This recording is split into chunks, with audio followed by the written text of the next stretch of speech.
आपके माध्यम से मैं सांसद हमारे यहाँ के बालक नाथ जी हैं, उनसे ये निवेदन करता हूँ और ये बताना चाहता हूँ। मैंने राजस्थान की विधानसभा में भी पानी का मुद्दा उठाया। मैंने बताया सरकार को कि मेरा क्षेत्र डार्क जोन की चपेट में आ गया है। बहुत ही उपजाऊ हमारी ज़मीन है, खेती तो छोड़िए, पीने तक के पानी का संकट आ गया है। बड़ी बड़ी इंडस्ट्रियाँ लग गई हैं जो पानी का दोहन कर रही हैं। पीने के लिए तो चंबल के पानी की योजना हमने मंजूर करा ली, लेकिन मैंने कहा कि उपजाऊ जो ज़मीन है इसके लिए सिंचाई का पानी हमें और चाहिए, और सिंचाई का पानी आ सकता है यमुना से या हरियाणा की नहरों से। मुख्यमंत्री जी से मैं व्यक्तिगत रूप से भी मिला तो मुख्यमंत्री जी ने कहा कि हरियाणा सरकार से भी एक अपना फैसला हुआ है जो हाई कोर्ट में पेंडिंग, सुप्रीम कोर्ट में पेंडिंग चल रहा है कि कुछ पानी हमें देने का है राजस्थान को। सिंचाई मंत्री हैं वो राजस्थान के ही हैं, मिस्टर गजेंद्र सिंह, जोधपुर के हैं। उन्होंने कहा भाई मेरी तो उससे पटती नहीं है, आप अपने वहाँ के जो सांसद हैं बालक नाथ जी, उनसे बात कर लो, वो गजेंद्र सिंह से बात कर लें।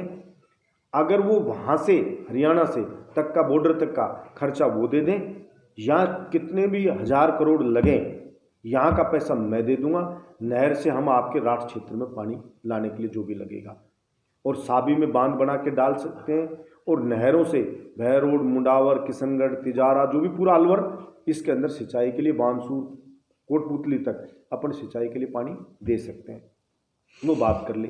तो मैं आपके माध्यम से कहना चाहता हूँ सांसद महोदय जी, कल आप प्रेस कॉन्फ्रेंस कर करके मुझे जो लोगों ने बताया कह के गए कि भाई उनका काम बड़े बड़े काम करना है, ट्रेन लाना, पानी लाना।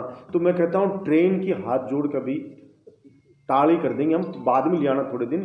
पानी की ज़्यादा समस्या है तो ट्रेन चाहे बाद में आ जाए, पानी पहले हमारे यहाँ आ जाए। तो आप सिंचाई मंत्री जी से बात कर लीजिए, केंद्र के जो हैं, और वहाँ तक का वो खर्चा दे दें। राजस्थान गवर्नमेंट का मैं दिलाऊंगा, और मैं आपके माध्यम से कह रहा हूँ यहाँ कि सांसद महोदय जी मेरे साथ चल लें, मैं चलूँगा, हमारे यहाँ के पत्रकार बंधु चल लें, और हमारे एरिए के चाहे मेरी विधानसभा के एक एक गांव से एक एक आदमी को ले लेते हैं। मैं सबको लेके मुख्यमंत्री जी के पास लेके जाने को तैयार हूँ। मुख्यमंत्री जी से आपको कहलवाने को तैयार हूँ कि वो खुद कहेंगे कि यहाँ का कितने कह के भी 1000 करोड़ लगे, वो पैसा मुख्यमंत्री जी देंगे। मैंने बात करी है, और आगे का पानी दिलवाने का बीजेपी की सरकार है, आपकी सरकार है, आपकी सरकार का सिंचाई मंत्री है, वहाँ का आप हमें ले चलना, उधर का खर्चा आप दिला देंगे, क्योंकि उधर का वो दे दे, इधर का ये दे दे, तो इस क्षेत्र का उद्धार हो जाएगा। फिर आप चाहे क्षेत्र में मत आना, कभी भी क्षेत्र में हम बुरा नहीं मानेंगे। चाहे धन्यवाद भी आपने हमें नहीं दिया, कोई बात नहीं, हम उसको भी मान लेंगे। चाहे पपला में हमें यहाँ गोलियां चल गई, आप नहीं रुके भग गए, उसको भी हम भूल जाएंगे। चाहे अलवर में स्टूडेंट पिटते रहे और पतली गली से निकल के भग जाए, उसको भी हम भूल जाएंगे। सब चीज़ों को, चाहे आपने एक हैंडपम्प भी आज तक नहीं खुदवाया, उसको भी हम भूल जाएंगे। आपने ईंट भी नहीं लगवाई, उसको भी हम भूल जाएंगे। आपने कभी क्षेत्र की तरफ आकर के ही नहीं देखा, हम उन सब चीज़ों को भूल जाएंगे। कि आप गुलदस्ता देते फिरते हो किसी के बर्थडे पे बड़े बड़े, और यहाँ पे भूखा मरता रहा यहाँ की जनता, लॉकडाउन में आप आए नहीं यहाँ पे, उसको भी हम भूल जाएंगे।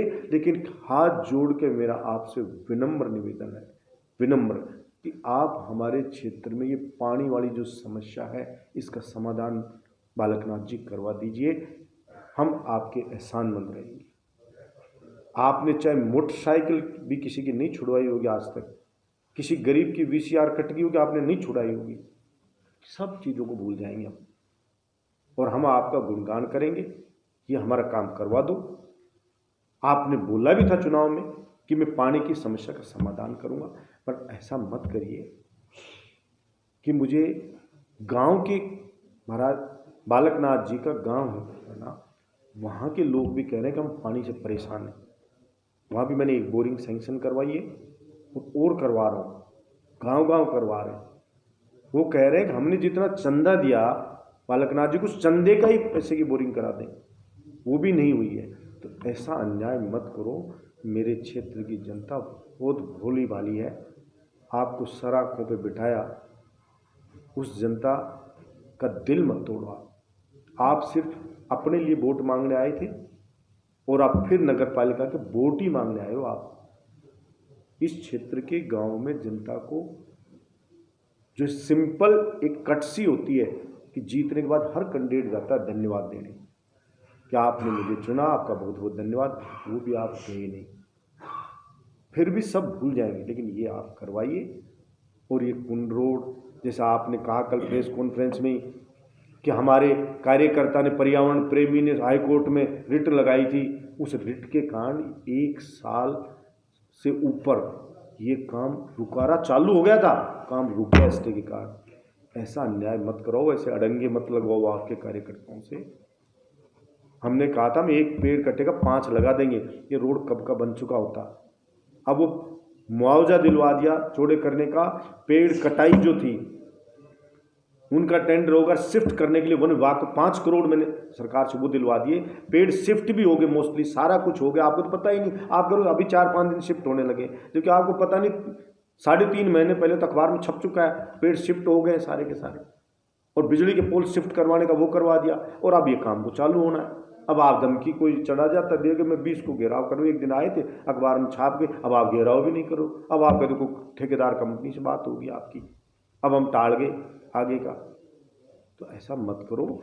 यहाँ एक गाड़ी के 2 टायर हैं, मैं एमएलए हूँ, आप एमपी हैं, 1 रे 11 होते हैं। अपन मिलके काम करेंगे तो क्षेत्र की जनता को राहत मिलेगी। मैं राजनीति नहीं, सिर्फ काम करना चाहता हूँ। आप बड़े आदमी हैं, मैं मानता हूँ कि बहुत ही लग्जरी आपकी लाइफ है। हम मेहनती या किसानों के बच्चे हैं, इसलिए हमारा काम है संघर्ष करना। आप संघर्ष आपके बस का नहीं है, कोई बात नहीं, हम उसको बिल्कुल मानते हैं, लेकिन कम से कम ये काम, एक काम पानी वाला करा दीजिए। और नहीं कराओगे तो फिर ये जनता कितना सहन करेगी। आप यूं झूठ के जनरेटर के साथ बने घूमते रहोगे तो वो कहते बोले सनम हम तो डूब ही गए, तुम्हें भी ले डूबेंगे। इसलिए बड़ा दिल दिखाएं, यही मेरा आपसे निवेदन है। धन्यवाद।